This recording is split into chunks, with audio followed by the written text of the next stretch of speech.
No, Bismillahirrahmanirrahim, wa salatu wa salamu ala khairi khalqihi Muhammad wa alihi tayyibin at-tahirin.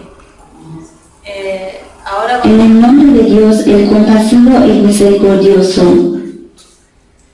Vamos a comenzar con una nueva clase que se llama las normas prácticas. En árabe se dice ahkam. Y como habíamos dicho antes, ¿se acuerdan de la clase de imamato que habíamos explicado que el Islam se lo puede dividir en tres partes? Una que abarca los principios de la religión, que en árabe le decimos usuluddin. ¿Cuáles eran los principios de la religión? Monoteísmo, Sí. shahada, No, ya La justicia para divina. nosotros, La justicia divina, la justicia divina, la resurrección sí, y el imamato. y más la profecía y la... Bueno, en general son 5 para nosotros, los seguidores de Ahlul Bayt, lo dividimos así. Primero está, bueno, voy a escribir acá, el monoteísmo o tawhid. Después, la profecía o profetismo, o nubuwa en árabe. Después está La resurrección. la resurrección. Eso es lo que compartimos con las otras escuelas islámicas también, e incluso se puede decir con otras religiones, ¿sí? Todas las religiones monoteístas creen en esos principios. Y aparte nosotros ponemos 2 más que nos, ¿cómo se llama? Está el imamato, que nos caracteriza especialmente a nosotros, el imamato y la justicia divina. Bueno, nosotros antes ya hemos visto específicamente esto, el imamato, ¿sí? Y el resto lo vamos a ver después en la clase de Faisal cuando hablen de las creencias. O sea, van a volver a ver el imamato en forma general y todos los demás. Esa es la primera parte. Ahora, la segunda parte es la que vamos a comenzar después. Hemos dicho que esto la persona tiene que aprender por sí misma y creer y llegar a tener certeza de los principios de la religión. Nadie puede obligarme a mí a creer en eso. Eso tiene que surgir de nosotros mismos después de investigar y de llegar a la certeza. Pero una vez que ya tenemos esa certeza, ya queremos comenzar a actuar, que habíamos dicho cuáles eran las ramas de la religión. ¿Alguna? El salat, el ayuno, el hajj, el zakat, el humus, ordenar el bien, prohibir el mal, ser amigos de los amigos de Dios, ser amigos de los amigos de Dios. Bueno, el jihad, ¿sí? Entonces, cuando ya quiero actuar, obviamente primero tengo que creer, porque actuar sin creer no tiene mucho sentido. Entonces voy a la etapa de la práctica y aquí sí, ¿cómo sé yo cómo se hace el salat, cómo se hace el ayuno? Ahí sí tengo que seguir a otros, ¿sí? Tengo que seguir a un sabio que me enseñe a mí cómo tengo que hacer esas cosas. Porque ni siquiera leyendo solamente el Corán voy a deducir eso. Porque el Corán, por ejemplo, nos habla de que hay que hacer salat o de que hay que ayunar, pero no nos está diciendo todas las particularidades y pormenores del ayuno, del salat y de todas las otras prácticas. Entonces, aquí es donde yo tengo que seguir a un sabio y que nos especifica todas las cuestiones referentes a eso. La tercera parte es la moral, la parte de la moral o akhlaq, que eso es lo que están viendo también dentro del autoconocimiento y de otras cosas. Por ejemplo, ya trata del tema de las características morales, las virtudes o defectos morales de la persona, que uno tiene que tratar de alcanzar las virtudes, digamos, ¿sí? Por ejemplo, se habla ya de lo malo de la maledicencia, por ejemplo, de hablar mal del otro, de la envidia, de ser vanidoso y de lo bueno de las virtudes. Bueno, ese ya es otro aspecto. Y ahora vamos a comenzar con el tema de las ramas de la religión, específicamente del salat, ¿sí? En esta serie de clases son muchos temas. pero como lo más importante dentro del Islam, de las prácticas del Islam, es el salat, y según los hadices, es a partir de cuando se acepta el salat que se acepta el resto de las acciones de la persona, del musulmán. Vemos la importancia de esto y bueno, vamos a comenzar viendo el video que está traducido al español. Lo vamos escuchando y si tienen preguntas ustedes háganlas porque son temas precisos que tienen que saberlo bien. Y antes les voy a explicar algo. Van a ver que va a comenzar con una serie de temas. Primero habla de los sabios y del hecho de que tenemos que imitarlo, la razón por la que tenemos que imitarlo. Después, para poder hacer el salat, hay una serie de preliminares antes. O sea, como sabemos, por ejemplo, está el udú, ¿sí? La ablución, para que sea correcto el salat. Debemos saber hacer bien el udú, temas como el ghusl, el baño completo, o el tayammum, que es la ablución seca que la llaman, en caso de que no haya agua. También tenemos que ver cómo está la ropa del orante. Todas esas son preliminares que en la clase de hoy vamos a ver eso.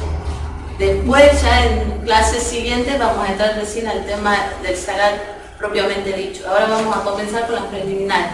Tenemos que ver la ropa del orante, tiene que estar pura, por ejemplo, ¿sí? ¿A qué le llamamos pura? Que no esté sucia, no esté manchada o no tenga tierra, o es otra cosa.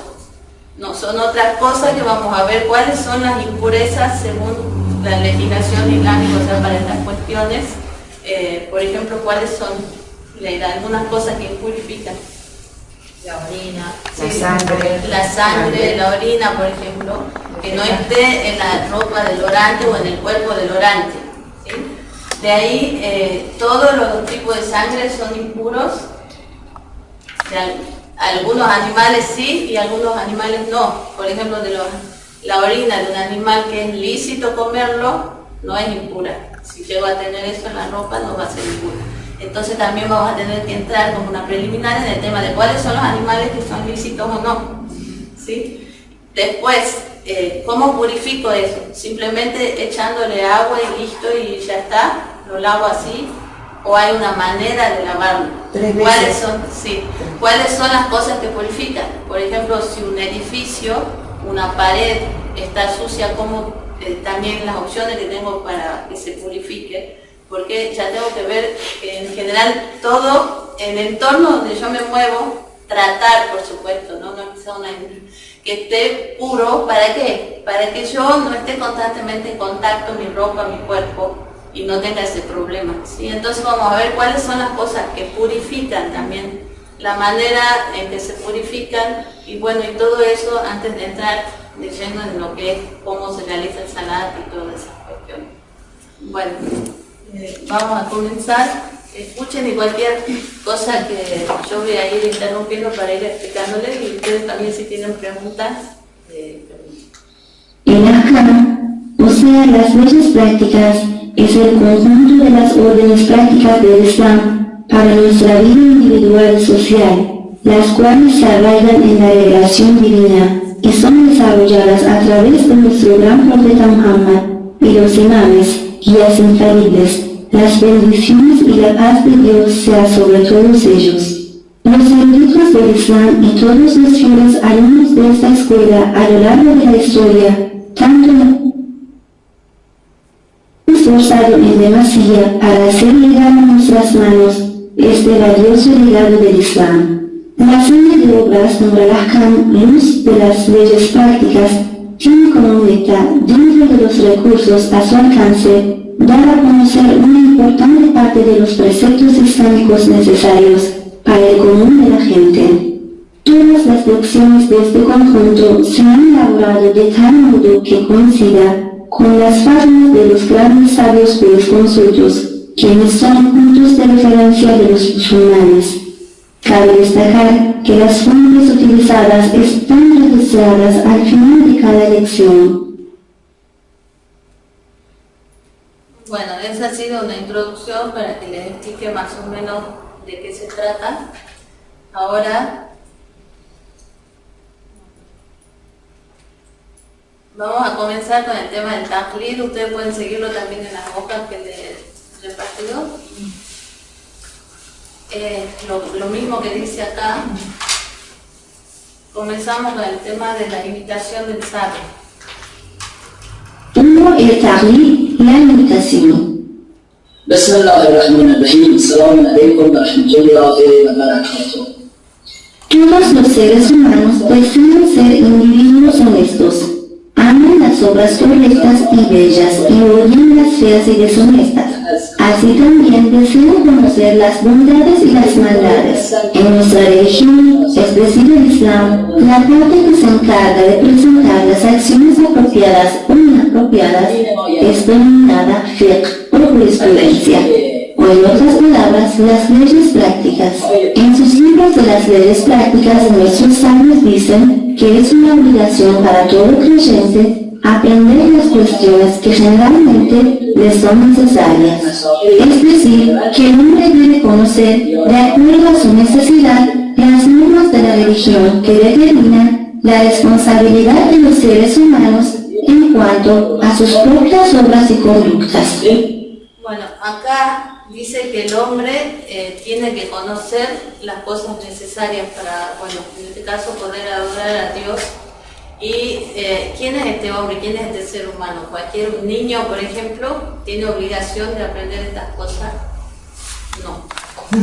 O sea, aquí es el tema de la persona que es responsable de aprender todas estas cosas que le sirvan para poder adorar correctamente a Dios según las órdenes de Dios. A esta persona se le llama mukallaf en árabe. Y este mukallaf, la persona que está, digamos, que tiene esta obligación ya ante Dios, primero tiene que ser una de las condiciones que sea puber, o sea, maduro, ¿sí? Tanto físicamente, bueno, también intelectualmente, ¿sí? Pero especialmente tiene que ser, tener las características de una persona puber que se da una edad, aparte ya cuando comienzan a aparecer las características físicas de un niño o de una niña, ya decimos, entró en la pubertad, a algunos se les da antes y a otros después. Entonces se delimita una edad según los hadices de los imames que extraen los sabios de los hadices. Esta edad para los varones, ¿cuál es la edad para los varones? ¿Bien saben? 15 años, ¿sí? Pero estos 15 años son lunares, ¿sí? Sabemos que en el calendario de nosotros tenemos 365 días en general, ¿sí? Los años lunares cada año se merman 10 días y unas 17 horas.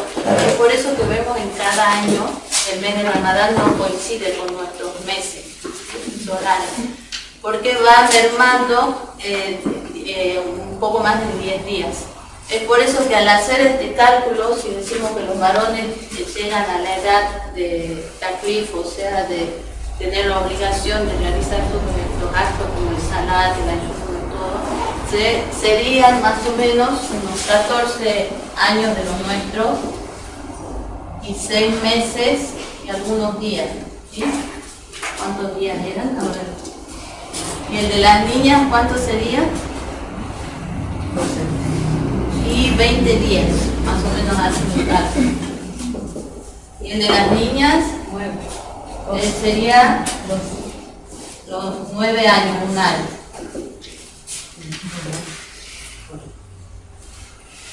Que equivale en nuestros años a unos 8 años, 8 meses y 28 días más o menos. Por supuesto, si vemos que una niña tal vez no tenga la capacidad de ayunar, ¿sí? Hay muchas que sí, o sea, no es que es imposible. Porque desde chicos, cuando los niños están imitando a los padres, de por sí ellos mismos quieren empezar a hacerlo también y se van acostumbrando incluso antes de esta edad. No es algo que sea, digamos, algo imposible. Pero en caso de que las niñas no puedan a esa edad todavía, por su contextura física o por cualquier cosa, no están obligadas, ¿sí?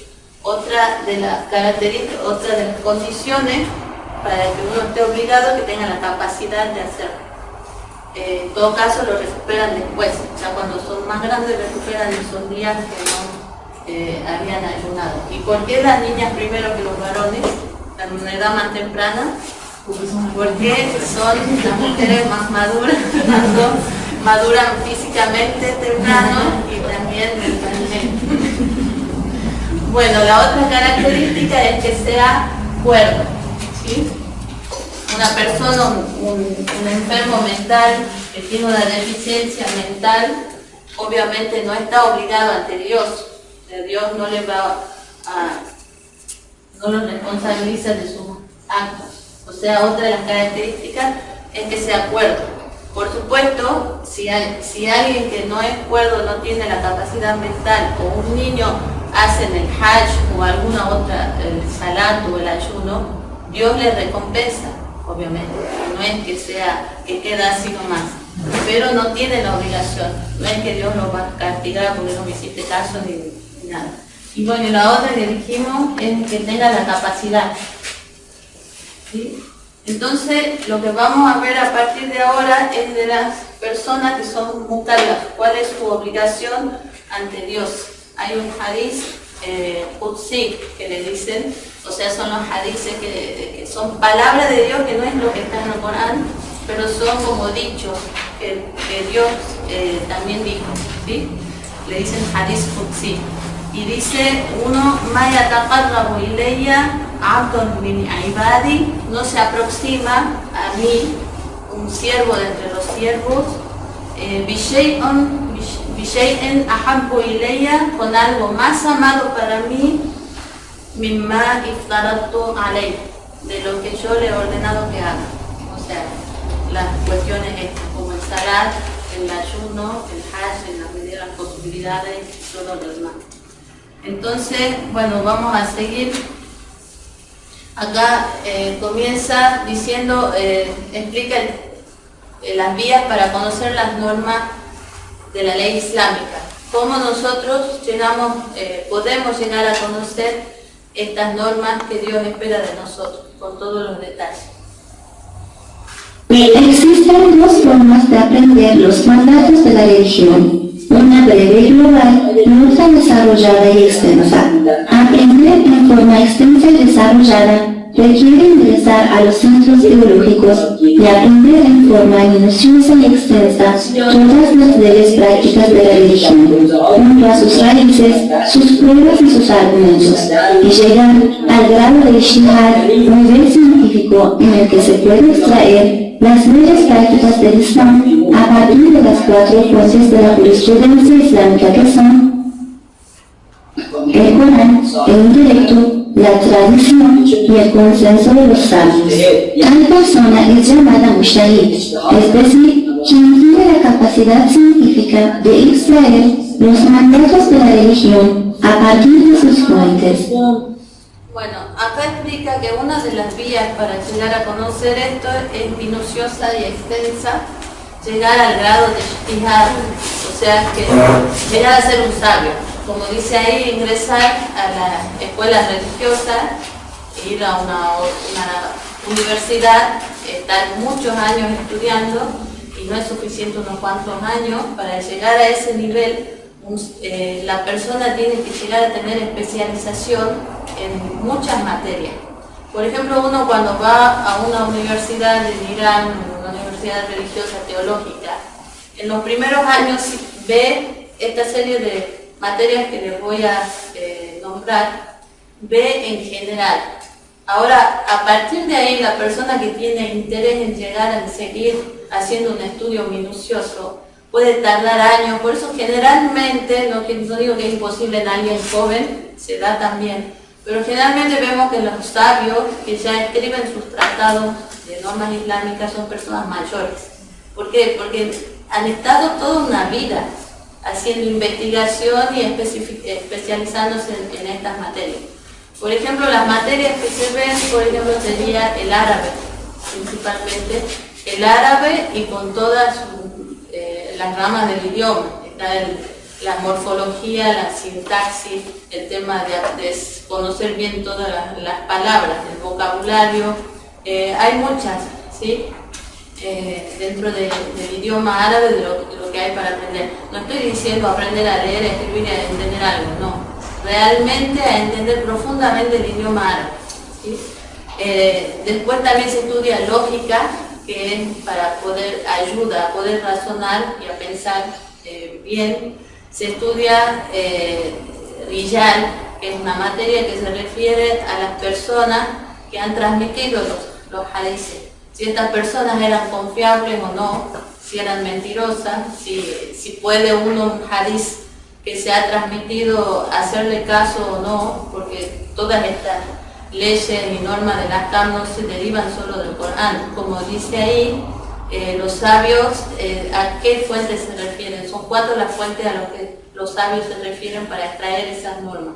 Una es el Corán, también los hadices correctos, y el consenso de los sabios, o sea, ver que a lo largo de los años, desde la época de la revelación hasta ahora, o incluso ahora, hay normas en las que los sabios coinciden. Al ver que coinciden, entonces vemos que algo de verdad hay. También la otra fuente es el intelecto, hacer uso del intelecto, que todas las normas coincidan con el intelecto, ¿sí? También se estudia las ciencias coránicas, por ejemplo, en qué momento y para qué ocasión se ha revelado esta ley, porque nosotros podemos leer la obra como esa que dice: a donde sea que los encontréis, matadlo, y que es lo que nos gusta. Que ahora que los musulmanes están ordenados a matar a cualquier incrédulo, no es así. Se está refiriendo específicamente a algo que ha sucedido cuando los incrédulos perseguían al profeta y a los primeros musulmanes, y los mataban, los torturaban, les habían quitado todos los bienes, y acá es donde Dios les da el permiso de la lucha, digamos, de que si se enfrentan en lucha con ellos, no es que los vayan a perseguir porque sí, entonces pueden luchar, digamos, incluso si se ganan. Cosa que sucede en cualquier país, hay un ejército y una defensa y todo. Entonces, si nosotros abrimos el Corán y vemos esta ley, de repente, obviamente que lo vamos a ver, no va a estar muy agradable la cuestión. Entonces, el sabio estudia todo eso.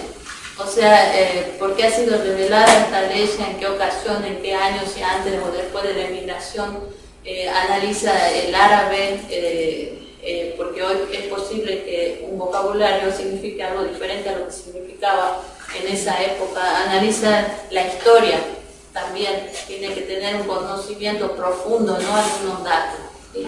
De la historia, de la vida de los imames, incluso ellos ante cuál ocasión dijeron un hadiz. Es posible que a una persona que le pregunta algo sobre una norma islámica le conteste una cosa.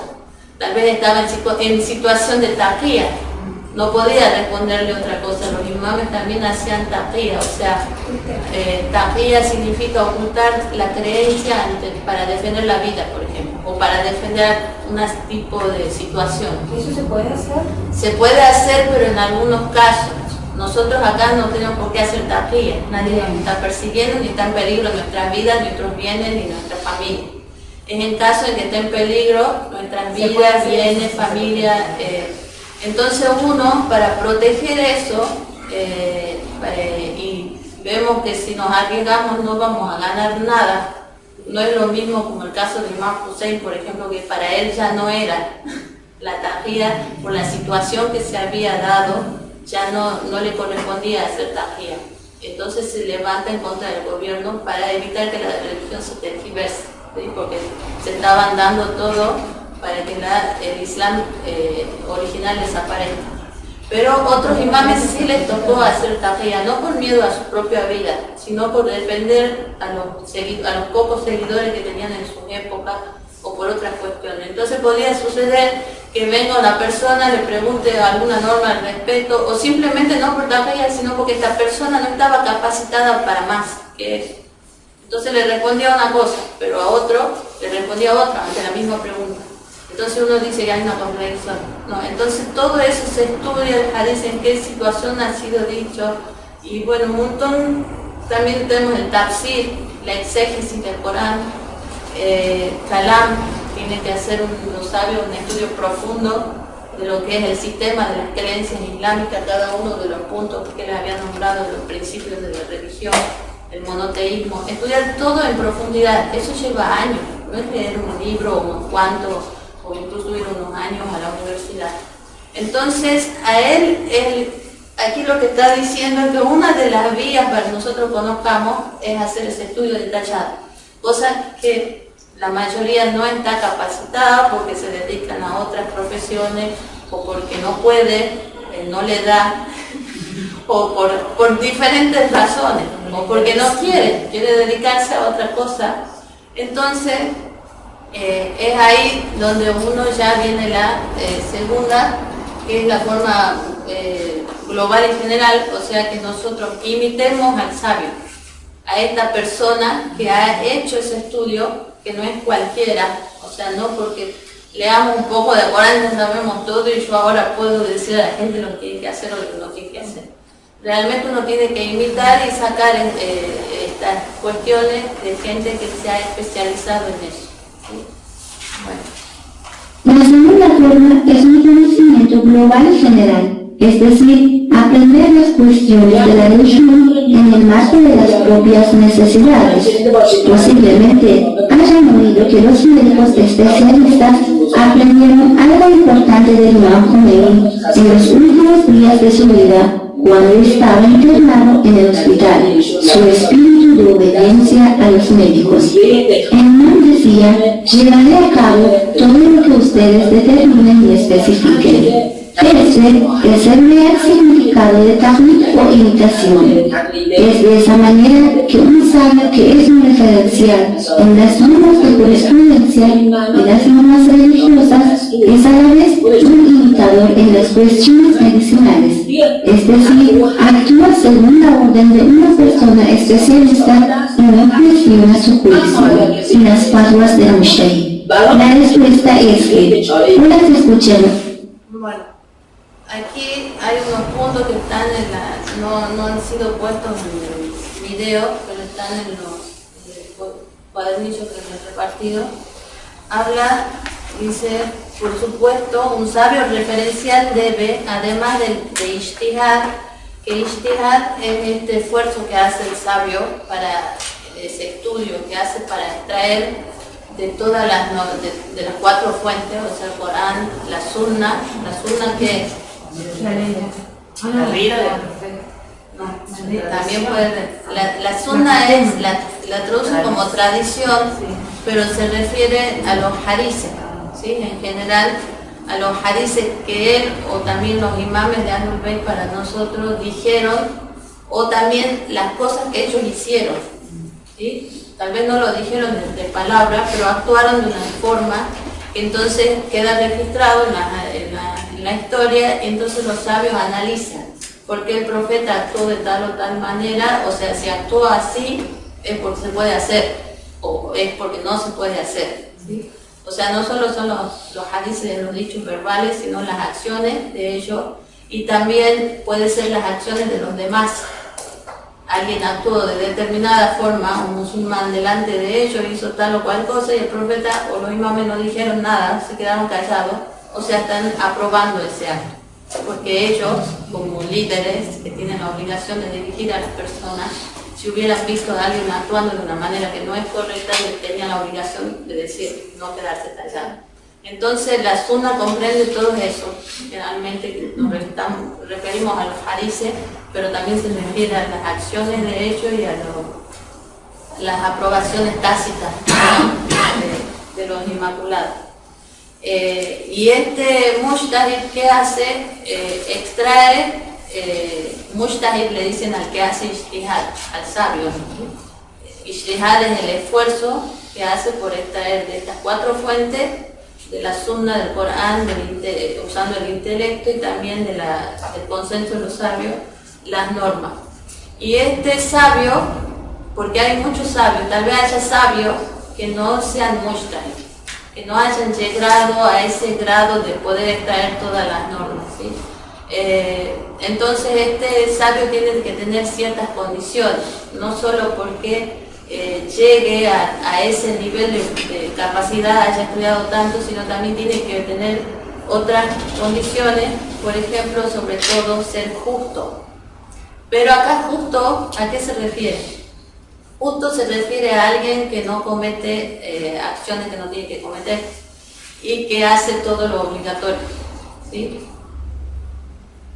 Dice, es un estado espiritual en que la persona no comete pecados mayores, sobre todo, ni persiste en los menores, o que intencionalmente no se ve envuelta en pecados y practica los deberes religiosos. O sea, un mujtahid que no ayuna, por ejemplo, o no hace lo que tiene que hacer, no ganamos nada. No podemos seguir a alguien que solo estudió, pero que no está cumpliendo con las normas que él mismo está diciendo que son obligatorias, ¿sí? Dice que no comete pecados mayores. Puede ser, porque no es inmaculado, puede ser que cometa algunos errores, ¿sí? Pero al menos que no cometa los kaba'ir, como menciona el Corán, los pecados, no sé si dicen capitales o los que sea, que son varios. Algunos hadices se extraen cuáles son esos pecados capitales, en otras partes se mencionan de otra manera. Les voy a leer algunos para que se den una idea. Por ejemplo, por supuesto, no tiene que asociar nada a Dios. Hay mucha gente que asocia algo a Dios, entonces no podemos seguirlo a él. Otro de los pecados capitales es desesperanzarse de la misericordia de Dios. Yo cometo un pecado, un error y digo, no, ya estoy condenada, no hay vuelta, ya estoy en el infierno y no hay caso. Eso nunca hay que hacer, porque ese es un pecado todavía mayor del que podamos haber cometido, ¿sí? Eso está dentro de los grandes pecados en el Islam. Matar, por supuesto. Un sabio que anda matando gente, no, o robando, no, o calumnia a alguien, ¿sí? Alguien que se apropia de los bienes del huérfano es un gran pecado dentro del Islam.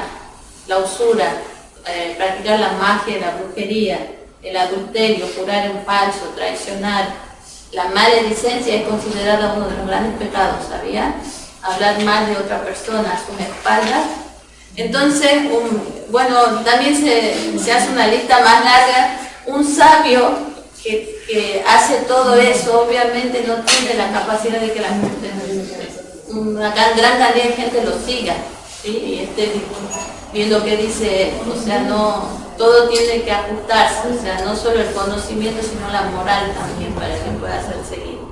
Otra de las condiciones del sabio es que sea puber y cuerdo. Si llega, obviamente difícilmente un niño va a llegar a ese grado de conocimiento, eso se ha dado en los imames o en las personas elegidas por Dios, pero bueno, lo pone y tiene que ser cuerdo, tiene que ser hombre. Una mujer puede llegar a esa capacidad, puede llegar a estudiar tanto que incluso supere a un hombre, pero no puede ser seguida. En ese caso ella puede actuar según sus propias normas, porque si ustedes llegaran a esa capacidad pueden actuar según lo que ustedes dicen, ya no tienen que, el mujtahid no sigue a otro. Entonces la mujer, si llega a ese nivel, puede actuar según sus propias normas, no está obligada a seguir a un hombre. Pero los demás tienen que seguir a un mujtahid que sea hombre. También tiene que estar vivo este sabio. ¿Por qué? Porque pueden surgir cuestiones que hoy en día, que ya este mujtahid no está con vida, entonces yo puedo seguir a alguien que vivía hace 1000 años y después ir a preguntarle una cuestión que es actual. Por ejemplo, una mujer que no puede tener hijos, la inseminación artificial, él ya no nos puede contestar. Entonces, tiene que estar vivo. Sí puede darse, como el hecho de que nos ha pasado a muchos, que seguíamos al Imam Khomeini cuando él estaba vivo. Está la Risala, el libro de él, de leyes prácticas, está impreso. Es uno de los pocos que hay en español, traducido con todas las normas. Y los que seguíamos a Imam Khomeini mientras estaba vivo podemos seguirlo, pero con el permiso de un sabio vivo, que por ejemplo está por nombrarles algunos, está Ayatollah Khamenei, que él, al decir que se puede seguir al imam Khomeini a lo que seguían, entonces uno lo sigue siguiendo al imam Khomeini, pero con permiso de él. En caso de que surja una norma nueva, seguimos a este otro sabio, ¿sí? Y hay muchos sabios, no solo ellos, ¿sí? Está, por ejemplo, Ayatollah Sistani también, tengo entendido, está traducida el tratado de él, y otros sabios también. Otra de las condiciones es que sea seguidor de los 12 imames. Nosotros, como seguidores de los imames de Ahlul Bayt, no podemos seguir a un sabio sunita, por ejemplo, y ellos tendrán sus propias normas, obviamente, también. También es que sea el más sabio, ¿sí? Porque dentro de estos mujtahid habrá alguien que todavía sea más sabio que otro. Uno tiene que tratar de seguir al más sabio. Y otra de las condiciones que sea una persona que no vaya detrás de los deseos mundanales, ¿sí? Que nosotros estemos seguros que las normas que están diciendo, las leyes que están diciendo que se debe hacer así o de otra manera, no se basan en sus propios deseos, sino que realmente es lo que él ha construido. Porque cuando seguimos a un sabio no estamos siguiéndolo a él, en realidad estamos siguiendo las normas de Dios que él ha logrado extraer, ¿sí? Entonces, una de las características que tiene que tener es que en lo posible no sea alguien que seguidor de los deseos mundanos. Bueno, ahora, ¿cómo obtenemos esta fatwa que le dicen los dictámenes del mujtahid? El mismo Mujtahid, o las leamos en su tratado de jurisprudencia, o las escuchemos de dos personas justas que conozcan su fatwa o de una persona digna de confianza. El siguiente tema es la emisión de las normas de la religión. Las normas de la religión se dividen en 5 partes. Uno, wajib, obligatorio, es decir, los actos que es obligación que realicemos. 2, haram, prohibido, los actos que no tenemos que realizar de ninguna manera. 3, mustahab, preferible, es decir, los actos aconsejables cuya realización es recomendada. 4, makruh, desaconsejable, es decir, actos que es mejor evitar. 5, permitido, es decir, los actos cuya realización es igual a su no realización. Bueno, acá divide las normas de la religión en 5. Una es, ¿cómo? Una son las obligatorias o wajib, por ejemplo, ¿cuáles? Salat, el ayuno, todo eso es obligatorio, ¿sí? Las otras son las prohibidas o haram, por ejemplo, que Comer cerdo. comer cerdo, matar, robar, Tomar bebidas alcohólicas, tomar bebidas alcohólicas, sí, todo eso. la usura, La usura también. La maleficencia. La maleficencia. Bueno, la otra son los actos mustahab o preferibles, por ejemplo. la oración que O sea, son actos que no son obligatorios, Dios no me va a después castigar porque no lo hice. Leer el Corán, ¿no? Decir. Sí, leer el Corán, que es muy preferible, hacer súplica, por ejemplo, cosas muy simples como antes de comer decir Bismillahirrahmanirrahim, eso no es obligatorio, pero es preferible al final decir Alhamdulillah. Por eso ustedes tienen que saber delimitar la diferencia, ¿sí? Hay veces que hay gente que se pone a hacer muchas cosas preferibles, pero no hace lo obligatorio. Entonces mejor es centrarse en lo obligatorio y de a poquito, cuando uno logra hacer esto, ir aumentando las cosas. Obviamente no quiere decir que ahora ya no van a decir Bismillah antes de comer, los que ya lo tienen incorporado no lo hacen. Pero me refiero a que cuando quieren aprender lo obligatorio, mejor algo, o sea, las normas, mejor centrarse primero en lo obligatorio. Ayudar al profeta cada vez que se lo menciona. ¿Es obligatorio o mustahab? No, es mustahab, pero es muy mustahab. Tiene mucha recompensa para nosotros que decir las bendiciones al profeta, pero no es algo obligatorio que si no lo hacemos. Bueno, por ejemplo, hay ayunos que son obligatorios y otros preferibles. Si ¿qué gano con decir hoy es el día de Gadir, por ejemplo? Es muy preferible, es un ayuno, pero no estoy haciendo el Ramadán. O sea, podemos aprovechar esos días de ayunos preferibles para recuperar lo que debemos de Ramadán. ¿Se puede hacer eso, y así, Sumaya? sí, es muy preferible también. Pero sí, entonces en un día preferible aprovecho y bueno, si no debo ninguno, obviamente ya paso al hecho de hacer ayunos preferibles. Es posible que haya alguien ayunado todo el mes y si deba algún día ya lo haya recuperado y llega un día en que es preferible ayunar, entonces obviamente va a ser mejor que ayuno. Bueno, lo otro es lo makruh. Lo makruh es lo desaconsejable. Tampoco si lo hacemos Dios nos va a castigar, pero se dividen así en 5 partes las leyes. Por ejemplo, ¿qué sería makruh?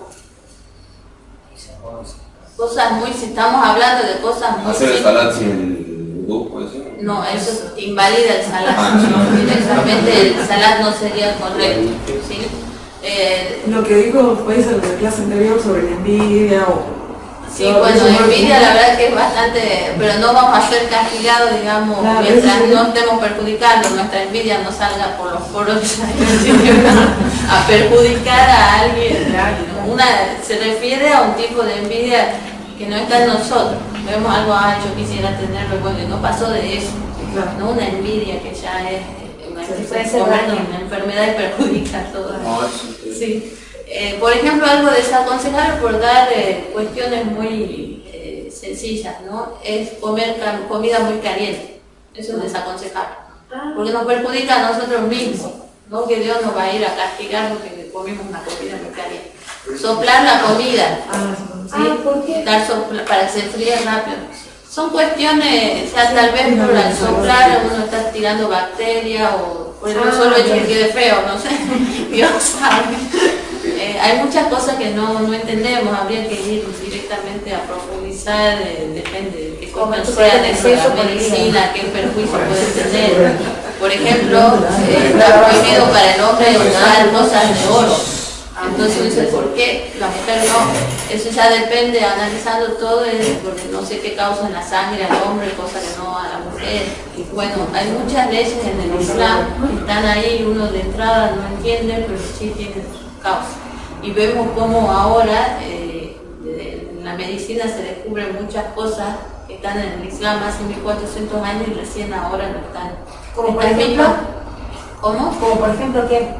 Por ejemplo, estas campañas que están haciendo acá para la lactancia. Sí, que bueno, acá es más por el hecho de que no las dejan amamantar en público, pero es una campaña que se está haciendo a nivel casi mundial, de incentivar la leche materna, ¿sí? ¿Qué dicen los médicos ahora? Mínimo 6 meses, si no es más, ¿sí? Pero incluso que tome solo leche hasta los 6 meses. Pero en el Corán dice 2 años.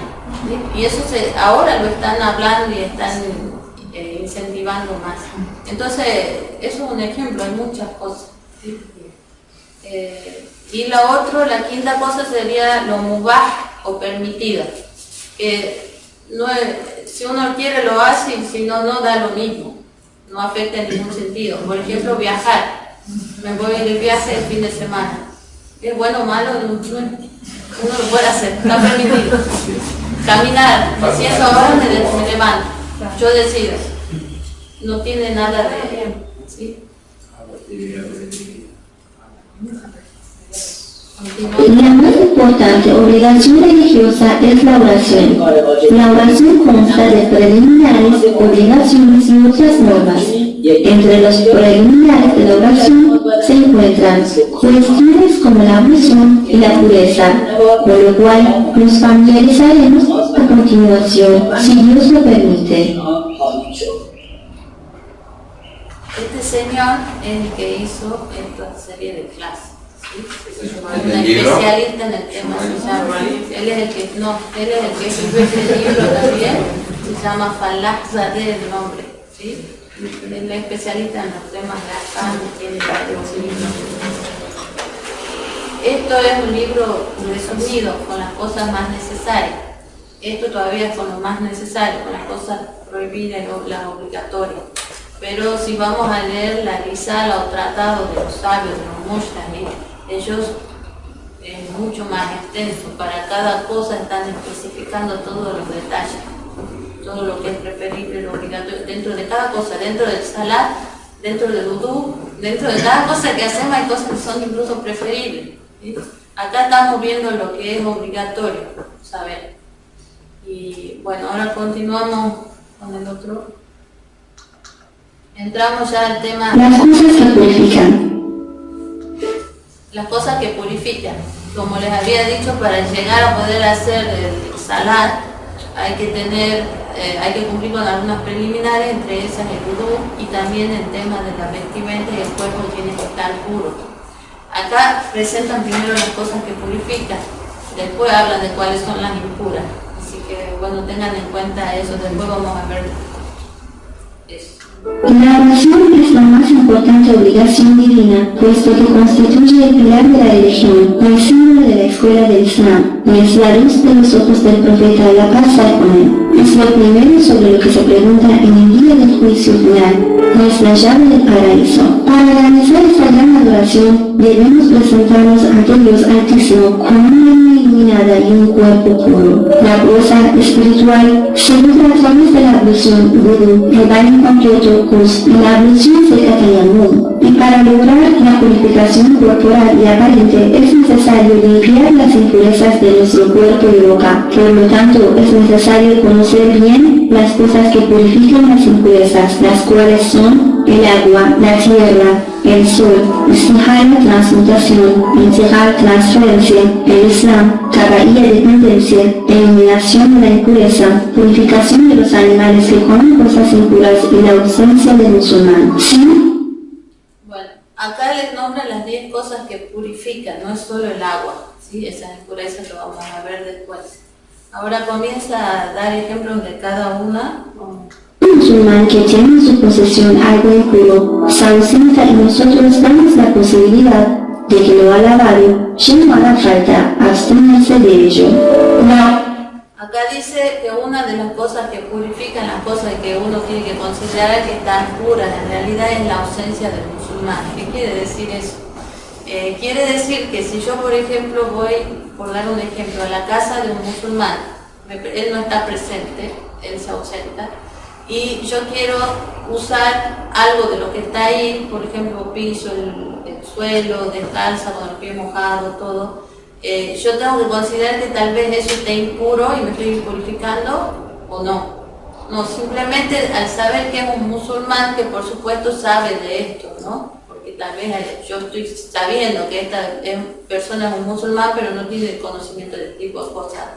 Entonces, bueno, sabiendo que él sabe todas las normas, yo no tengo que estar diciendo, no, tal vez esto es impuro, me voy a lavar de nuevo, no. Ya directamente considero que al ser esto propiedad o algo de un musulmán, o este musulmán llegó a su casa, eso ya sería otra cuestión, y me presta una ropa para rezar, yo sé que no voy a estar dudando a ver si está pura o no. Simplemente considero que esa ropa está pura. No, obviamente, vuelvo a recalcar, no nos referimos a algo limpio, sino pureza ritual.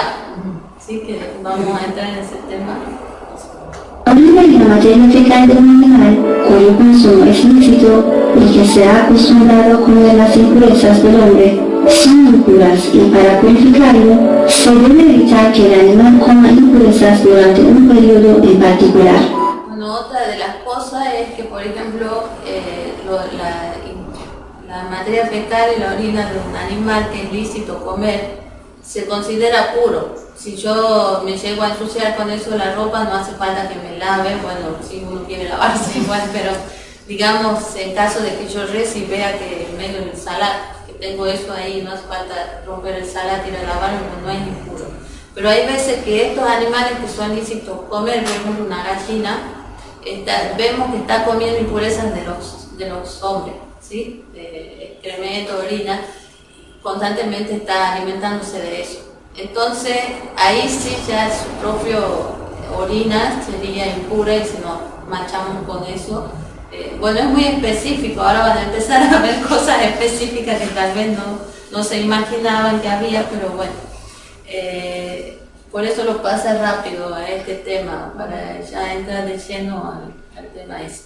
Entonces la forma de purificar a ese animal es evitar que coma ese tipo de comida durante algunos días, y va a depender de qué animal es. Una gallina será unos 3 días, otro animal 5 días, el camello por ejemplo 40 días, la vaca 20 días, evitar que coma ese tipo de alimentos para que otra vez sea puro lo que... Para purificar a los animales basta con que sea eliminada la materia impura de sus cuerpos. Tabaía, es decir, algo impuro que se purifica al purificarse otra cosa impura, como cuando se purifican el lugar y los instrumentos por sí solos al realizarle el baño al muerto. Por ejemplo, una persona fallecida, antes que se le haga el ghusl o baño mortuorio, si nosotros lo tocamos o tomamos algo todo mojado, también se nos impurifica la mano antes de que se le haga el ghusl. Entonces aquí dice que otra de las cosas que purifican es la tabaía, que le dicen en árabe, sería que, por ejemplo, la persona que le está haciendo el ghusl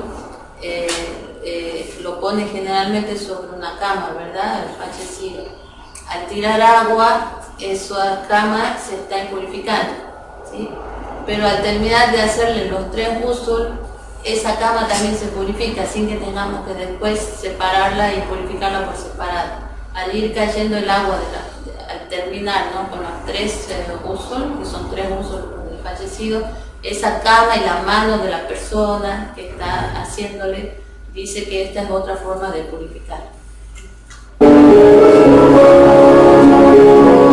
El incrédulo es impuro y solo se purifica por medio de abrazar el Islam. Aquí con incrédulos se refiere a realmente a los que no creen en Dios ni en los profetas, ¿no? En los cristianos, los judíos, los zoroastrianos, sabeos, como los nombra el Corán, que son la gente del libro, ¿sí? Ellos no son considerados incrédulos.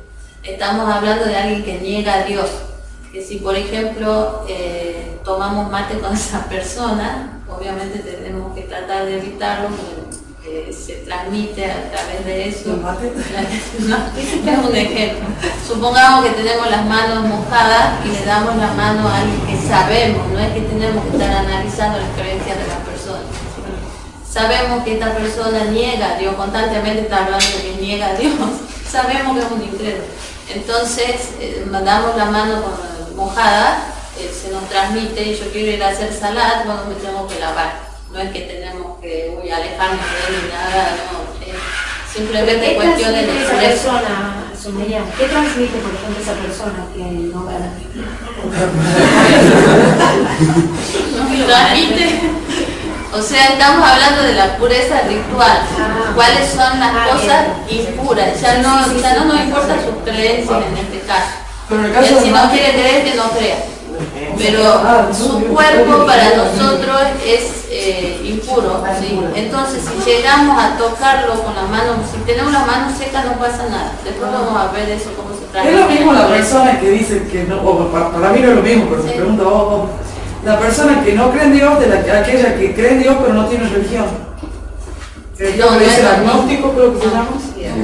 Claro, bueno. O sea, estamos hablando de alguien que niega o asocia algo a Dios. Claro, pero yo No que cree en Dios, pero no actúa según nada, no. Eso es otra cosa. no sé. ¿Sí? Ramsés. No, él es Increíble. por eso, Pero cuando hace la es impuro, eso te digo. Porque puede incluso suceder que musulmanes crean en Dios, en todos los profetas, en todos los imanes, pero no actúan. No es eso, es la creencia. Al decir incrédulo estamos refiriendo a que está negando a Dios o asociando a Dios, ¿sí? Es posible que haya religiones que hoy en día hagan un tipo de asociación a Dios, pero originalmente no era así. Esencialmente son monoteístas, ¿sí? Estamos refiriendo a alguien que está negando por completo a Dios o asociando algo a Dios. Cree en Dios, pero también en otra persona, que seguramente Dios no puede hacer nada sin esta persona, o cree también en la luna y el sol, que también puedan influir. Ese tipo de personas. Sí. Bueno, No es que tenemos que rechazarlo, siempre hay que tratar de atraer a las personas al Islam. Pero estamos hablando de que si mi oración esa es una de los tipos de la impureza. Si yo estoy en contacto con él de una manera que se transmita la humedad, me ha transmitido, entonces, de su cuerpo, entonces yo me tengo que lavar para hacer salat. Hay que diferenciar entre lo que me sirve a mí para hacer salat y lo que es la persona en sí. No quiere decir que la vamos a rechazar, no quiero hablar con vos, no. Siempre hay que tratar de guiar a las personas. Si la sangre del cuerpo Perdón, y dice que el Islam purifica, esa es una de las cosas, ¿cómo sería? Si esta persona se acepta el Islam, aunque diga la shahada, no hay Dios sino Dios y el profeta es el mensajero de Dios, esta persona ya se convierte en un musulmán y ya se vuelve puro su cuerpo, ¿sí? Por eso dice que una de las cosas que purifican es el Islam. Con solo decir la shahada, si sabemos que está diciéndolo en serio, si sabemos que está pronunciando la frase, porque si no, pero digamos no hace falta que ahora se vuelva en un gran creyente para recién considerarlo musulmán. Dijo la shahada y ya consideramos su cuerpo puro. la persona o un animal de sangre caliente pasa al cuerpo de un animal de sangre fría, de modo que pasa a considerársela como sangre de ese animal, se purifica, tal como sucede con la sangre del mosquito y de la sanguijuela. Aquí sería la transferencia, otras cosas que purifican. Se está refiriendo a un ejemplo. Por ejemplo, viene un mosquito que su sangre es pura, después vamos a ver, y pica a una persona, le chupa la sangre y esa sangre queda en el cuerpo del mosquito. Ahora viene al cuerpo de otra persona, uno lo aplasta y esa sangre ¿qué es? ¿Pura o impura? Pura. ¿Sí? Bueno, esa es una de las cosas que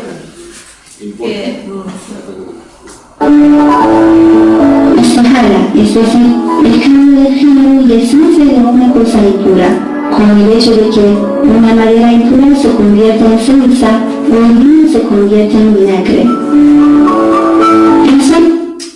Istihala es la otra. Sí. ¿Dónde vamos? Es decir, el cambio de género y esencia de una cosa impura, como el hecho de que una madera impura se convierta en ceniza o el vino se convierta en vinagre. ¿Sí? Sabemos que el vino es considerado impuro. Entonces, si este vino hierve a tal grado que se vuelve, digamos el vinagre. El vinagre, este vino lo convierten en vinagre. Este vinagre no es impuro, podemos usar el vinagre, incluso el vinagre de vino, ¿sí? Se ha convertido en otra cosa, ya no le decimos vino, le decimos vinagre. Entonces acá, por el medio de esto, ya se ha convertido en algo puro. O da el ejemplo también de una madera que está impura, supongamos que alguien haya orinado sobre esa madera, está impura, pero la usamos, la quemamos, se convierte en ceniza, queda completamente ceniza, ya no decimos que es ceniza impura, sino está pura, porque ya no es madera, ya es otra cosa. Lo mismo una semilla, un grano que está impuro, lo plantamos y se convierte en una planta. La planta no está impura, ahora ya es una planta, no es una semilla. Y así con cada cosa es otra de las cosas que purifican. Puede, bajo ciertas condiciones, purificar la tierra, los edificios, los árboles y sus partes fijas, entre dichas condiciones que la materia impura haya sido quitada completamente, que el lugar impuro esté húmedo y que el secado se produzca solo mediante la luz directa del sol. Otra de las cosas que purifican son los rayos del sol, no cualquier cosa, mi ropa no, sino que purifica la tierra impura, purifica los edificios. Por ejemplo, si hayan purificado un edificio, no vamos a subir a lavarlo y todo. Bueno, eso ya para cuestiones más precisas. O sea, yo difícilmente me pueda purificar con un edificio, la parte del edificio, pero siempre es mejor tratar de mantener todo puro en nuestro entorno, ¿sí? Entonces los rayos del sol purifican la tierra, los edificios, puede ser, y los árboles, ¿sí? Pero hay condiciones, acá se lo trata en forma general, y es que dé directamente los rayos del sol ahí, que esté húmedo el edificio, no seco. O sea, si queremos purificar el frente de nuestra casa, lo mojamos primero cuando haya mucho sol, no tiene que estar nublado, realmente tiene que dar los rayos del sol y secarse con eso. Después, otra de las cosas que purifican es la tierra.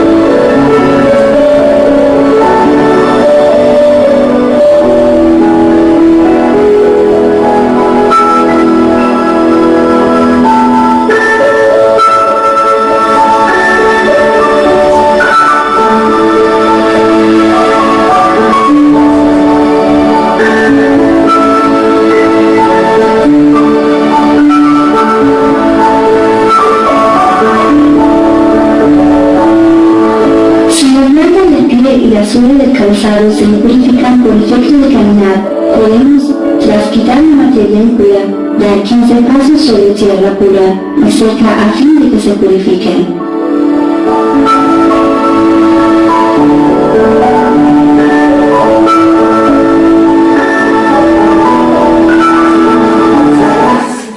Acá muestra que la tierra también es una de las cosas que purifica, pero no cualquier cosa. Purifica la planta del pie o la suela del calzado. O sea, si mi ropa se purifica con sangre, no voy a traer tierra, no la va a purificar. La tierra purifica las suelas del zapato o los pies del calzo. Ni siquiera las cosas, las ruedas de los autos tampoco, ni la punta de los bastones, no. Esas dos cosas, ¿sí? Incluso estando con el pie descalzo. Obviamente podemos lavarnos si estamos, pero también purificaría. Y primero, como muestran ahí, que hay un charco de sangre, que hay que sacar esa sangre y después dar unos 15 pasos, tal vez 10 según otros sabios y así, ¿sí? Primero se saca como mostraba ahí y recién empezar a caminar. Nos pasa también en la calle que puede haber algo de perro ahí, sería impuro y lo pisamos. Entonces lo sacamos primero y al caminar, pero ¿sobre qué piso? Tiene que ser sobre tierra o cosas naturales como las piedras, la arena, ¿sí? No ¿El sobre pasto? el pasto no, sobre las plantas no, a menos que haya poquito, lo mayor sea tierra, por ahí hay solita, ahí. Pero piso de madera, alfombra, solo el hecho de caminar sobre cualquier cosa no, tiene que ser tierra, piedra, arena, arcilla. Por eso es aconsejable cuando uno viene a la calle, entra a la casa, cambiarte los zapatos también. También allá, sí, Sí. allá hay países, por ejemplo, países árabes o en Irán, que la gente entra sin zapatos a la casa, en Japón, a donde también, para mantener puro el ambiente y no estar con esas cuestiones, no saben que han pisado afuera. En Rusia, también en Rusia, sí. Algunos tal vez no lo hacen por esa cuestión, sino por, digamos, no por impureza ritual, sino para el delirio impuro, digamos, cuestión de salud presa. ¿Con el cemento? No. Con el asfalto.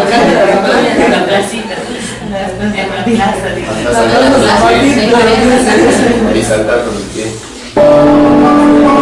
El agua es la cosa más importante con la que tenemos contacto en nuestra vida diaria de diferentes formas, como beber, realizar la ablución y el baño completo, el lavado del cuerpo, la ropa y nuestros utensilios.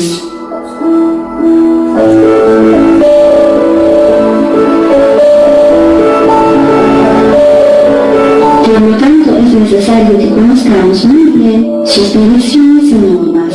El agua es nuclear pura, mudar mezclada. Se le llama agua mudar al agua que se extrae de algo, como el agua de rosas y los jugos de frutas. Lo que se haya mezclado con algo, como sucede con los refrescos, de manera que ya no se le llama agua. De otra manera, el agua es mudar. Por lo tanto, no se le llama mudar al agua que contenga una cantidad normal de sales o componentes adicionales. El agua mudar no purifica algo impuro, y la ablución y el baño completo realizados con la misma son inválidos. toma contacto con algo impuro se impurifica por completo. Bueno, acá divide las aguas en dos. Una es la mudaf, que dice ahí, que tiene agregados, y la otra mutla, es el agua sin mezcla. ¿Sí? El agua que sirve para purificar y para hacer el vudú es la sin mezcla. Con un jugo de naranja, con eso que ponemos en sobrecito, no se puede. Esa es agua mudaf, o con el mismo jugo de fruta. No se puede hacer vudú con eso. Y si llega algo impuro a eso, esa agua también se impurifica. Y ahora vamos a ver el tema de las aguas sin mezcla, que es la que purifica. Aquí sí hay varias cuestiones. El agua mutlaq se clasifica en varios tipos. Si es en la medida de un recipiente cuyo largo, ancho y largo sea de 3,5 palmas normales, se la llama agua cor. Cabe aclarar que algunos de los sabios referenciales consideran suficiente 3 palmas. Bueno, el agua pur, que dice que purifica, es una medida que tenga 3 palmas y media, dice ahí, se refiere así. Con la palma abierta uno mide 3,5 de largo y de ancho. Y si vemos que un recipiente tiene esa medida y hay agua ahí, esto lo vamos a considerar agua pur, que le dicen, pero sería un agua que no es poca. Lo contrario sería agua qalil, que es poco, y que eso sí tiene otra norma para purificar con poca agua y otra norma para purificar con agua pur, o si no el agua que corre por los ríos, el agua de lluvia, todo. Bueno, ahora vamos a entrar en ese tema y cada una tiene su... Importante particularidad del agua pur es que se toma contacto con una materia impura, como la sangre, y su color, olor y sabor no cambian, no se impurifica, y se puede también purificar con la misma de las cosas impuras. Si yo me lastimo un dedo, con lo cual tengo sangre y no puedo hacer ensalada, y tengo un recipiente con esas medidas o mayor, ¿sí? Mayor incluso, con poner las manos ahí y sacarme, se purifica, siempre y cuando el agua esa no haya cambiado el olor, el sabor o el color. Porque si es tanto, es toda herida, obviamente el agua esa va a cambiar, ¿sí? El color al menos. El agua, en menor medida que la cantidad de cloro, es llamada agua poca. Y si toma contacto con algo impuro, se impurifica por completo. Ese recipiente no tiene las medidas, ¿sí? Claro. Donde está ahí el agua es agua qalil, es menos. Por supuesto, Si tiene algo impuro y se meto la mano ahí, no solo no se me ha purificado, sino que he impurificado esa agua. La manera de purificar con agua qalil es como muestran ahora, tirando, la vamos a ver después, depende de cuántas veces. Si es orina, mínimo 2 veces, o si es agua más, o sea, más puro, o de lluvia, no hace falta que sean 2 veces. con las condiciones que se mencionaron, luego se vuelca agua halil sobre algo impuro, la purifica, pero el agua que se desprende de ello es impura. El agua que brota de la tierra y fluye es denominada agua corriente yari, y tiene las mismas normas del agua pura. El agua de pozo también es así, es decir, si cae una impureza dentro del pozo, mientras el color, el olor o el sabor del agua no hayan cambiado, el agua del pozo es pura.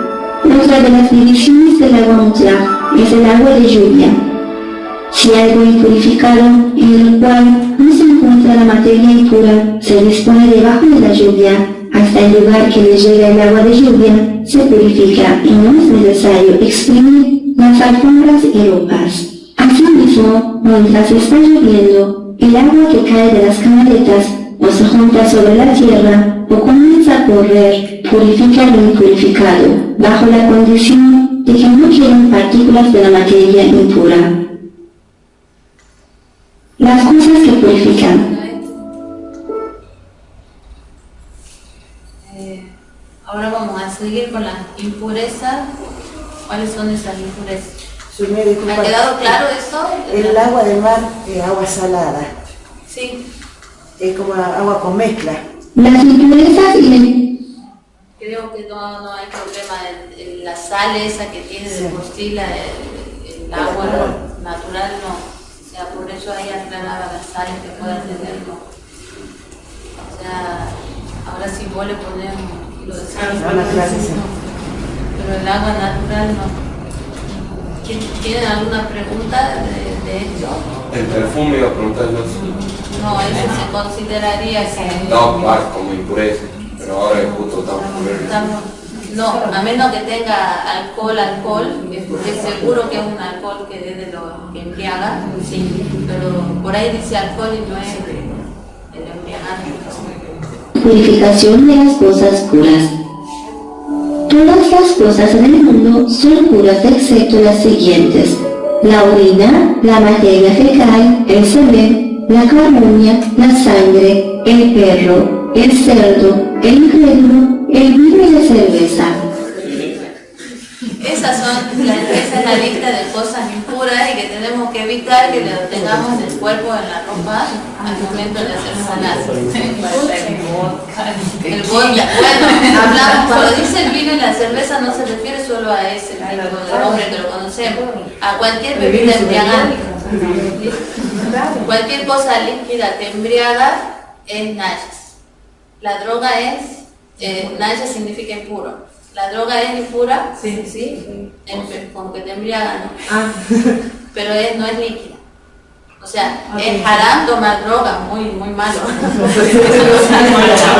Pero si nos llegara la ropa, que espero que nunca estemos en contacto con ese tipo de sustancias, no sería impuro, no nos impurifica, porque originalmente no es líquida, ¿sí? Se refiere a todo embriagante que sea líquido. O sea, el whisky también, el vodka, Con el fin de realizar una mejor clasificación de las impurezas, las ubicaremos en varios grupos. Primer grupo: las cosas que son impuras en cualquier caso, que son el perro, el cerdo, el vino, la cerveza y el ser humano incrédulo. Esa no hay vuelta.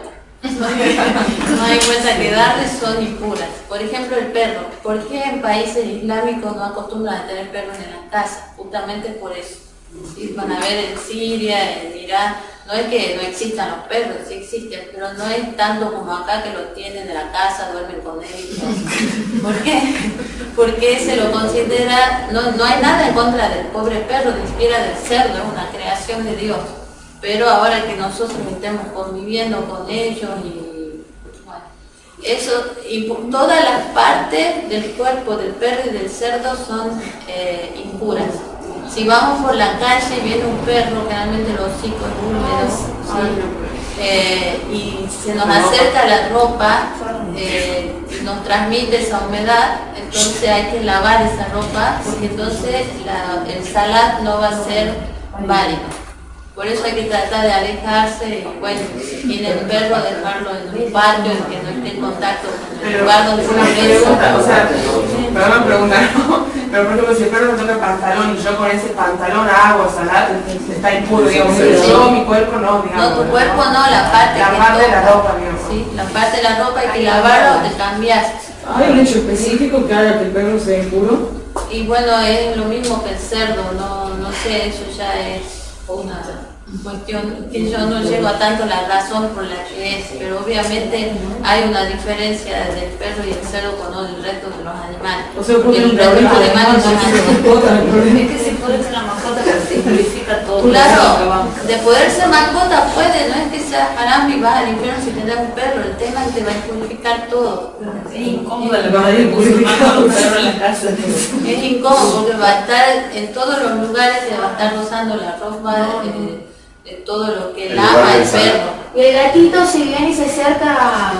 Una patada. No, yo lo hago. No, eso es malo. No lo quiere el gatito. No, el gato no hay problema, pero los pelos del gato sí para. Entonces son... O sea, si lame algo el gato no lo purifica. Pero el pelo que te puede quedar en la ropa sí lo tenés que sacar antes de hacer salat. Pero lo puedo sacar o cambiarle la ropa. Claro. Directamente cambiarte va a ser mejor. Pero pero bueno, no deja de ser complicado, pero tampoco es imposible, si de todos modos querés tener un gato. Es que los tengo gato, los quiero también. Claro, entonces, Dice que lo quiere sacar a mi gato. sí. Bueno, hay que ser compasivos con los animales también, no los vas a abandonar. Pero obviamente tratar de evitar estar abrazándolos y todo eso que se te pega. Una cosa es darles de comer y cuidarlo y otra dormir con los gatos. La otra cuestión es el vino y los embriagantes, que si nos cae vino en la ropa, bueno, cualquier embriagante también nos impurifica y hay que lavarlo para poder rezar. La ropa o el cuerpo o incluso el lugar donde apoyamos la cabeza, las partes del salar. Sobre todo si está húmedo, porque nos va a transmitir al agacharnos a hacer el salar, nos va a transmitir la humedad a la ropa o al cuerpo. ¿Sube el alcohol etílico también? El etílico, si es embriagante, sí, te contesto como... No lo he tomado, no sé. Por eso se pone como el alcohol que es, por ejemplo. El alcohol de quemar, no, el industrial, ese no. Pero si es embriagante, el etílico creo que sí. O sea, ese que usamos medicinal, sí. Y después está el incrédulo, que de por sí que nos roce, no. Simplemente de la forma de transmitirse lo impuro en cuestiones así es que esté húmedo. O mi mano, por ejemplo, parte del cuerpo, o la de él, o las dos. Entonces al chocar se transmite esa humedad. Todavía no ha salido eso de que el nalle se transmite por la humedad. Sí. Entonces por eso es como que hay que... Sí, ¿Y qué pasa si todavía no no está. sabes? Ahora bien. Claro. ¿Qué pasa si no sabes eso? Si es increíble, ¿no? Claro, No, cualquier cosa que dure es pura. Todo, hay una regla general, todo en este mundo es puro hasta que se demuestre lo contrario. Hasta que yo tenga certeza de que ha sido, que está impuro. ¿Sí? Por eso no tenemos que estar ahí yendo por ahí, ahora no quiero tocar nada, no es así. ¿Sí? Hay que aprender y tener cuidado con las cosas que estamos seguros que están impuras. Todas las partes del cuerpo del perro y el cerdo son impuras.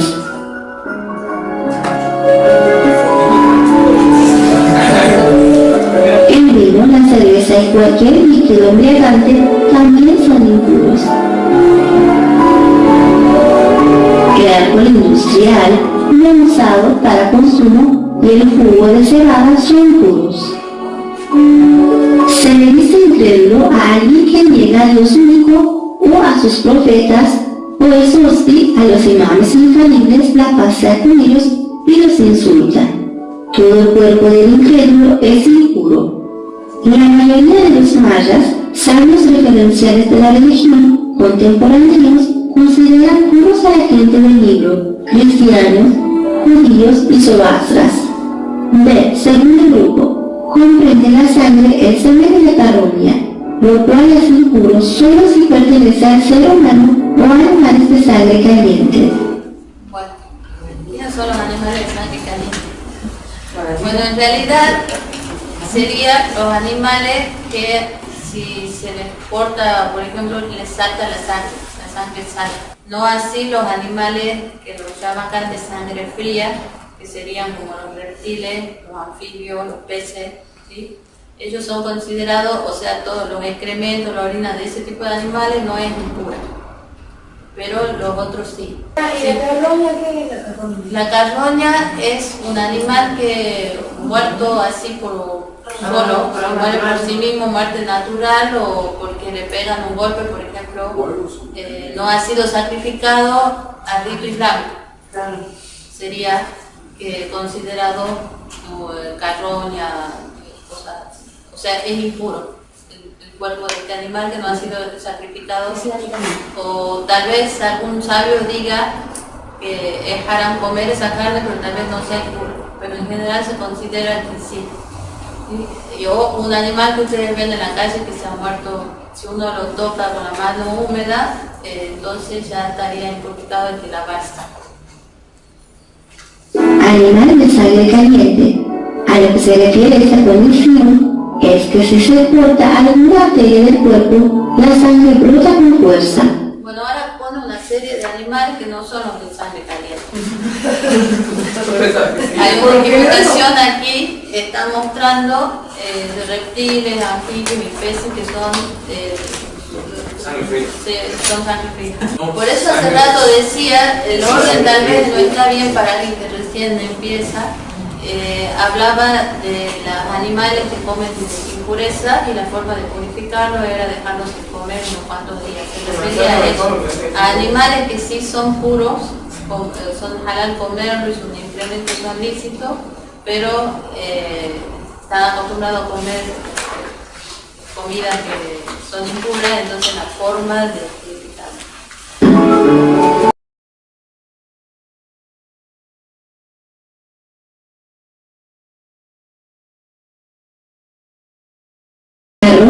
Se le llama al animal que murió por muerte natural. Antes de seguir específico, no quiere decir que se los pueda comer, ¿no? A todos esos animales que han matado. Está hablando de los excrementos y la sangre. Vuelvo a que no vayan a pensar que todo eso se puede comer, ¿no? Fue marcado de otra manera que era dictaminada por la legislación islámica. Asimismo, las partes que poseen sensibilidad, que se separan del cuerpo del animal vivo, tal como el pelo de la persona o la grasa del cordero vivo, también son considerados como carroña. Bueno, no solo el cuerpo, sino las partes que se separan de él también son consideradas carroñas. O incluso nos cortamos el dedo, si se separa por completo, mientras haya un hilito colgando ahí, lo siga uniendo, no. Pero si ese dedo se separa de nosotros ya se considera impuro. Si alguien lo toca con la mano mojada, entonces es considerado impuro. Y también las partes, pero no las partes que no tienen sensibilidad, como el cabello y la uña, eso no. Las partes que tienen sensibilidad, la piel, el cuero de un animal, el cabello y la uña o los huesos, no. Pero las marcas del cuerpo, como el cabello, las uñas y las pieles secas del cuerpo, a las que les llegó el momento de caer, son puras. Por ejemplo, a veces tenemos secos los labios y se cae de por sí solo en la piel. Eso no es impuro. Por eso dice la gente cuando les llega el momento de caer. Pero ¿qué pasa si somos nosotros los que nos arrancamos y al punto que nos sentimos nos duele? O sea, no ha llegado el momento de caerse. Ahí tenemos que enjuagarnos porque ahí el lugar ha quedado impuro.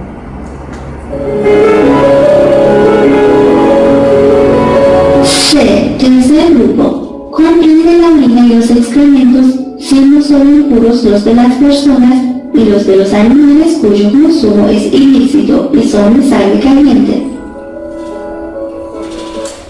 Bueno, ¿cuáles son las materias fecal y orina que son impuros? Son, ya habíamos mencionado antes, de los animales cuyo consumo es ilícito. ¿Sí? Por ejemplo, el perro y el cerdo ya hemos dicho que todo lo que surja de ellos es impuro. Sí. Ahora, por ejemplo, ¿qué animal hay que no sea lícito el consumo? Que no sea el perro y el cerdo. El conejo. Entonces, la materia fecal y la orina del conejo también van a ser impuras. Pero el cordero, que es lícito comerlo, la materia fecal y la orina de él no son impuras. ¿Sí? Por eso, un pajarito, pero por ejemplo, un halcón sí. Un halcón es ilícito comerlo. El caballo no se come. El caballo no es haram, pero es makruh, es desaconsejar. Pero sería puro su entremesía. ¿Se puede comer una paloma? Sí. Sí, Hay muchos animales que podemos comer, no estamos acostumbrados, y Puede ser que haya no podamos, porque estamos acostumbrados. Puede ser que hay algunos pescados, o sea, animales de mar que no se pueden comer. Sí, los mariscos no podemos. No tienen escamas, ¿cómo era? Los únicos animales que salen los únicos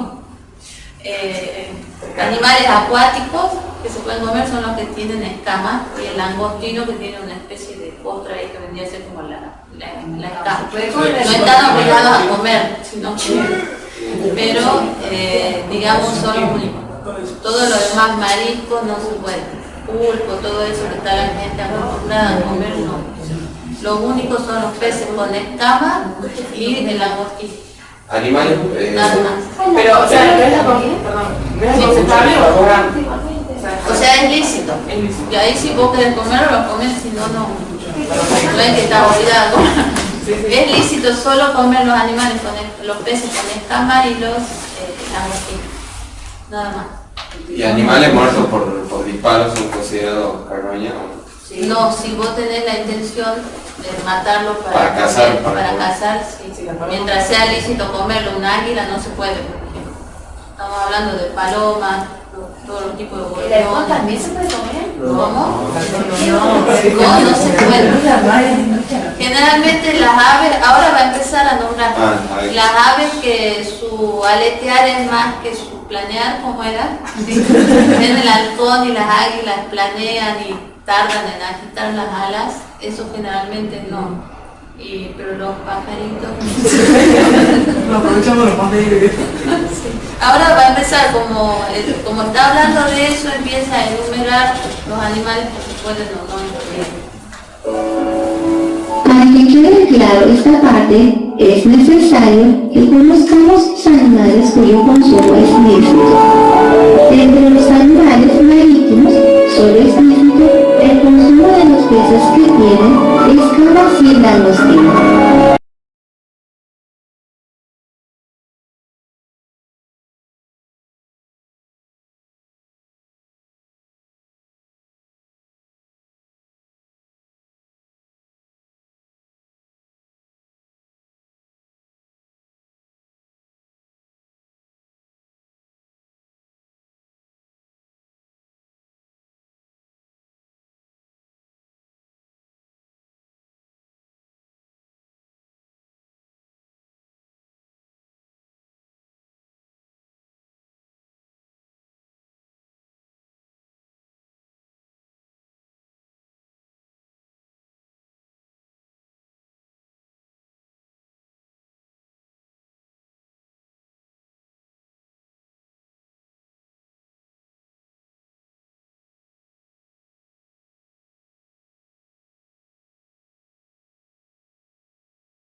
El consumo de la abubilla, la golondrina y el pájaro carpintero. Y es ilícito el consumo del resto de las aves, entre ellas el cuervo, el pavo real, el murciélago y todas las aves de la piña. El nuevo de las aves y el caviar siguen la norma del mismo animal. Si el consumo de ese animal es lícito, también lo son sus huevos. Es ilícito el consumo de los reptiles y los animales que viven bajo la tierra, así como todos los insectos excepto la langosta.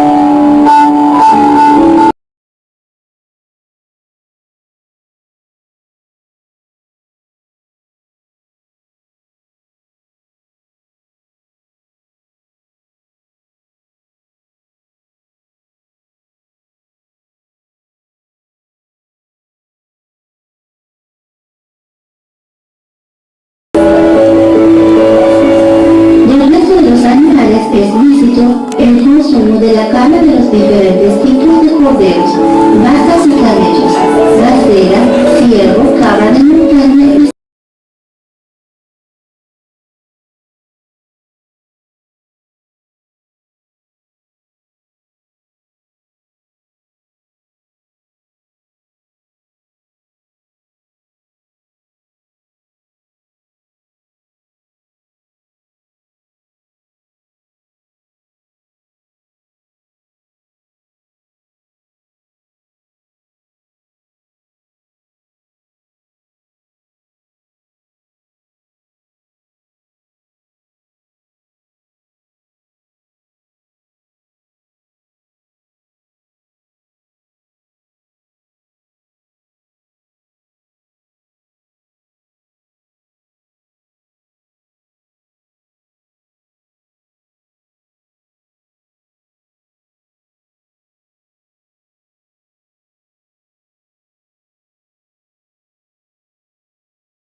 Bueno, aquí estamos hablando de lo que es el excremento y la orina de los que son haram comerlo y de los que sería impuro, y los que son halal comerlo serían puros. Eso ya es diferente a cómo se sacrifica el animal. Obviamente los que son lícitos comer también tienen que ser sacrificados para consumo de forma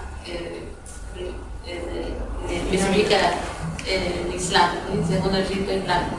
Estamos hablando de la materia fecal y de la orina. Si ustedes en la calle ven una materia fecal de un caballo, va a ser pura, si bien que se ensucian con eso o la suela del zapato. En cambio, si pisan o algo del perro, va a ser impuro y se tiene que purificar. Así también con la de las gallinas, ¿es puro y puro? Puro. La de un pajarito, puro. Por ejemplo, de un gato, impuro, va a ser impuro. Entonces ahí tenés un problema con los gatos también. No solo los pelos, sino ahora te tenés que fijar también. No importa, bueno, entienden cuál es la explicación de todo y bueno, de paso les sirve el tema para saber qué animales se pueden consumir. Y si es más fácil ser vegetariano y listo, ¿se puede ser vegetariano? Bueno, vos vas a ser vegetariana, pero vas a seguir conviviendo con el excremento de tu madre. No, aparte de eso. Estamos hablando de lo que... ¿Se puede ser vegetariano y es haram o no? No, no es haram, pero siempre hay que tratar de comer lo necesario para que uno esté saludable. De la misma manera, por ejemplo, todos los vegetales y verduras son halal, no hay excepciones. Pero si hay alguno que el médico te dice que te hace mal, entonces vos tenés que dejar de comer. ¿Sí? No es un haram que vas a ir al infierno si comiste, por ejemplo, papa y el médico te había dicho que no lo comes. Pero sí, dentro uno tiene que tratar de actuar según lo que le conviene a su cuerpo. Muchas de las leyes que hay en el Islam, de las prohibiciones en cuanto a alimentación y todo eso, no es un capricho de Dios, sino simplemente nos perjudica a nosotros mismos. En el caso de la transfusión de sangre, que sí se muchos testigos que van muriendo, por ejemplo. Sí, no, nosotros no tenemos eso. Sí se puede. Sí, se puede. ¿Y la donación? ¿Cuál? La donación de órganos. La donación de órganos. Si te pone la es más, la obligación de hacer cualquier cosa que te salve, incluso consumir cosas haram. Si algún medicamento tiene alguna sustancia que no es lícito consumir, si el médico lo especifica, no es solo uno. Si el médico te dice que no hay otro remedio más que ese y que de eso depende de que sigas vivo, tenés que tomarlo. ¿Sí? Entonces todo se ve de acuerdo a lo que le conviene a la persona y lo que le perjudique hay que dejarlo. Igual que la cirugía, hasta los hilos de cerdo, creo, ¿no es cierto? Claro, sí, eso ya pasa a formar parte del cuerpo humano. Eso sería como una transmutación. Digamos, es naces y ya después forma parte tuya. Como el tema del mosquito, por ejemplo, esa cosa de sangre que es impura porque es un ser humano y pasa a formar parte de él, del cuerpo de él ya no es, ya no se considera sangre del ser humano. Entonces, o sea, todo te beneficia y te mantiene amigo de Dios. Es como una prioridad también, un bien mayor, o sea, capaz que algo es pecado. Bueno, para vos, exactamente. Da prioridad a un bien mayor sobre uno que sería. Esa es una de las reglas dentro del principio de la religión, vos tenés que ver cuál es la regla principal ahí.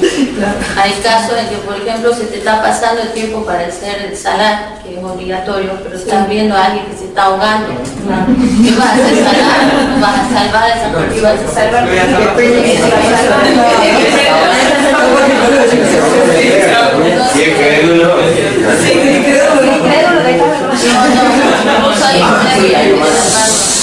A menos que esté en peligro la vida nuestra vida y la del incrédulo, obviamente nos salvamos nosotros. En realidad, en general, si sabemos que no sabemos nadar, no nos vamos a ir a tratar de salvar a alguien porque ahí morimos los dos. Bueno, terminamos, no sé si ya es hora sería terminar la función de esta,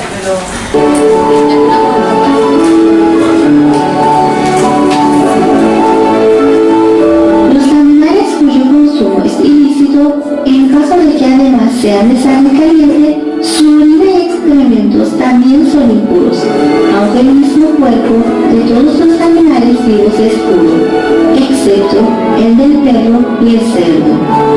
Según la opinión, el cuerpo de los animales que no es lícito el consumo, como el gato, todo lo que muestran ahí, las cucarachas, los ratones, si los tocamos no es impuro. O sea, si nos impurificamos nos transmiten la humedad. Ni una araña, ni ninguno de esos, excepto el cerdo y el perro, no es impuro. Pero los excrementos sí, de lo que es ilícito comer, el excremento y la orina. De algunos de los sabios referenciales, el excremento de las aves, cuyo consumo es ilícito, es puro. Algunos sabios hacen excepción con el excremento de las aves, que es ilícito comer.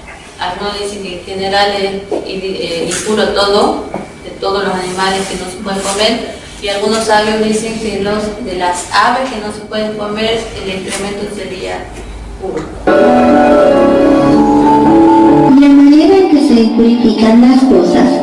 Si la cosa impura entra en contacto con un cuerpo puro y los dos, o uno de ellos está húmedo, de tal manera que su humedad llegue al otro, el otro se impurifica.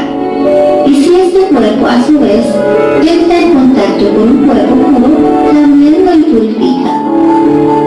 Bueno, acá les está explicando la manera en que se impurifica, porque tocar algo seco no impurifica. Yo puedo tocar, por ejemplo, ¿qué puede ser? Una campera de cuero. Una campera de cuero.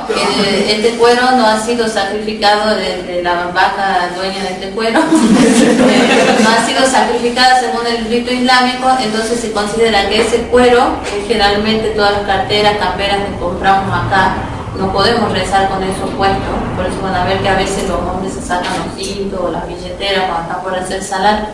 Entonces, si con tocarlo nomás no se purifica, tiene que transmitirse una humedad, y la manera en que se transmite dice o que una de las partes, o mi mano o el cuero, esté impuro y lo toco, entonces se ha transmitido esa humedad y me ha quedado impura la mano, o las dos cosas están impuras. O da el ejemplo, por ejemplo, de un bebé que está sentado, y que generalmente a los bebés se orinan y les pasa, les rebalsa el pañal. Estaba sentado y ha dejado acá la orina en la alfombra.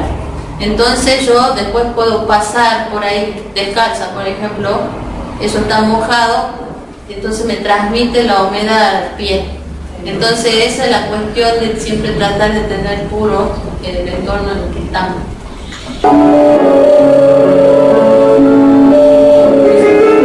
Por lo tanto, si la humedad entre dos cuerpos es tan mínima que la humedad no se transmite, el cuerpo puro no se impurifica. Si está seco, Los líquidos, como el aceite, la sopa, las mermeladas y mieles líquidas, apenas les llega una impureza, se impurifican por ejemplo, eso no es agua pura, es una sopa. ¿Qué pasa si le llega me lastimo el dedo, estoy cortando y le cae una gotita de sangre a la sopa?